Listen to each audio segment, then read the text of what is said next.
Praise the Lord. Welcome to Damaris faith. Praise the Lord. ఈరోజు మనము పరిశుద్ధ Bible గ్రంథంలో సామెతల గ్రంథము 17వ అధ్యాయము 14వ వచనం చదువుకుందాం. కలహారంభము నీటి గట్టున పుట్టు ఊట, వివాదము అధికం కాక మునిపే దాన్ని విడిచిపెట్టుము.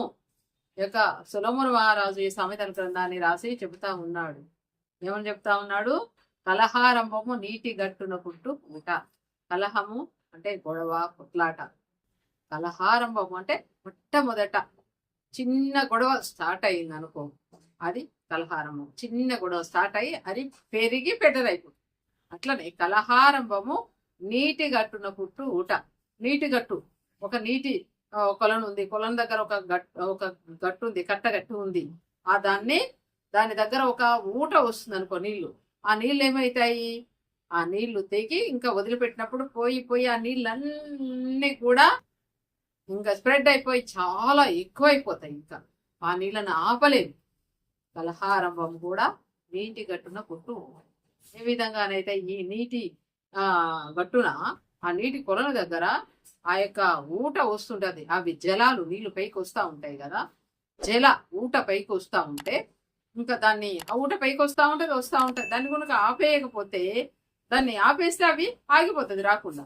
దాన్ని అలాగే వదిలేసామనుకో, మొత్తం నీళ్ళన్నీ నిండిపోయి ఇంకా వదిలిపోతూ ఉంటాయి, ఎంతో నష్టం సంభవిస్తుంది.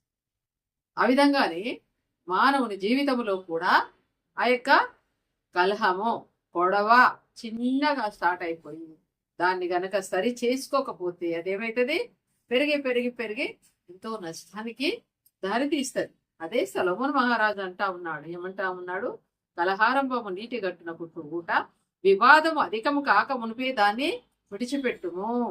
గొడవ అనేది పెద్దగా కాకముందే దాన్ని విడిచిపెట్టు, లేకపోతే ఎంతో నష్టానికి గురైపోతుంది. ఆ యొక్క గట్టున ఊట నీళ్లు గనక వాటిని ఆపకపోతే అవి ఎంతో మొత్తము కట్ట చెరువు తెగిపోయి మొత్తం నీళ్లు ప్రవహించేతో నష్టానికి, పంట నష్టం జరుగుతుంది. ఆ విధంగా మానవ జీవితంలో కూడా చిన్న గొడవ స్టార్ట్ అయితే దాన్ని సరి చేసుకుంటే అయిపోతుంది. ప్రభువా నన్ను కనికరించాయా.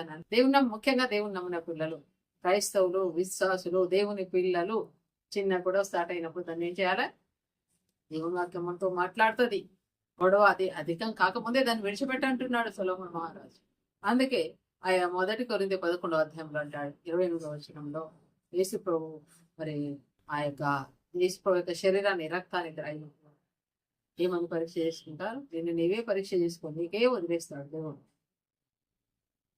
నీకే వదిలేసి ఇస్తాడు. నీ హృదయం సరిగా ఉందా లేదో నువ్వే చూసుకో అంటాడు. అది సరి చేసుకుంటేనే ఆశీర్వాదం. సరి చేసుకోకుండా తీసుకున్నట్లయితే ఏమవుతుంది? గొప్ప నష్టానికి గురైపోతాం. సమాధానపడ్డ ఆశీర్వదిస్తాడు. యేసుక్రీస్తు ప్రభు సమాధానకారకుడు లోకానికి వచ్చాడు. దగ్గర పాదాల దగ్గరకు వచ్చి, ప్రభువా నన్ను కనికరించు దేవా అన్న విషయం.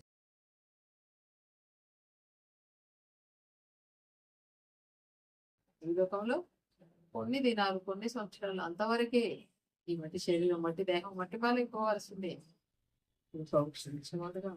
సరి చేస్తాడు, ఆశీర్వదిస్తాడు. దేవుడి వాక్యాన్ని ఇంతవరకు ఎవరైతే సబ్స్క్రైబ్ చేసుకున్నారో వారందరికీ నా ధన్యవాదాలు. ఇలాంటి మరెన్నో వీడియోస్ కొరకు please like and share, subscribe my channel. Thank you. Praise the lord.